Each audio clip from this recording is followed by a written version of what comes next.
Assalamualaikum. Hari ni kita TTS di Polpero Bukit Jelutong kita santai-santai di sini bersama Thumbs Rider. Okey. Ini ada macam-macam tapi ada yang reasonable lah. Okey, kalau ada geng-geng yang nak datang ke Western, saya sangat recommendkan kedai ni. Kedai environment okey, ada luar dan dalam, nak aircon dan tak aircon pun ada. Okey, untuk menu untuk ayam rempah ni RM14, 90 sen. Ayam rempah ni. Okey, mana rempahnya? Ikan siakap goreng ni harganya RM18.90 sen. Dan untuk mushroom soup ni RM9 Ya, Lamia. Harga sangat berbaloi. Ada Lamia. Ni. Titi dia kenangan indah, simpanlah sendal gurauan, andainya kau kerinduan.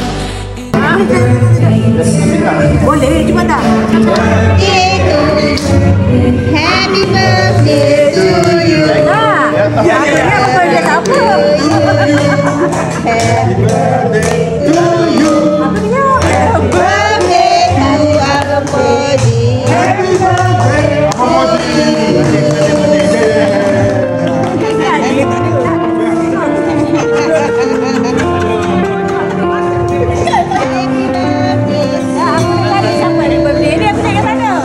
panjang umur dan dimurahkan rezeki. Amin.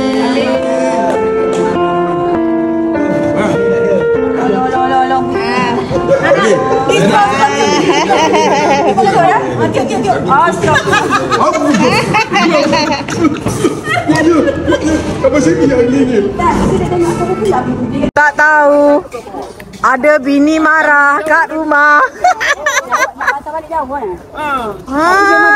tak ada bayar. Jauh tu. Ibu kami pergi Kelantan. Macam mana kau jumpa dia? Berjalan. Gamia kejap-kejap buka pintu. Kejap-kejap buka pintu. Bila suami nak sampai? Ni.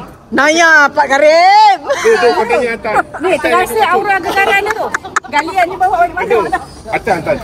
Asal? Dia jumpa tepi jalan. Betul? Pergi Jelutong. Aku duduk fikir Jelutong jauh ni. Jelutong belah bawah ke belah atas? Kalau bawah, kalau bawah tu dekat-dekat dengan Shah Alam. Sekarang dekat lah? Jauh bapak gila, pusing dah nak masuk bulatan bertukis tu. Kalau aku kona sana dah mau masuk dah. Bapak jauh. Kali Macam mana nak makan Western? dah tutup dah Western tu. Western dah mogok dah. Kan?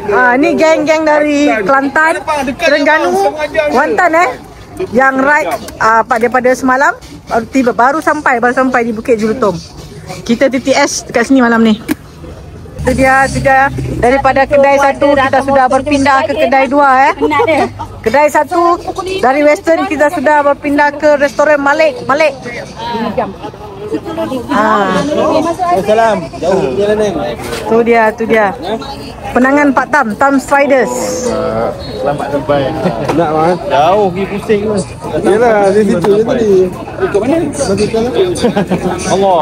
Betul ke Jelutong tu? Ke sini. Tu dia. Anak satu tempat tu nak. Itu kursi kat kanak tu. Kanak-kanak. Kanak-kanak.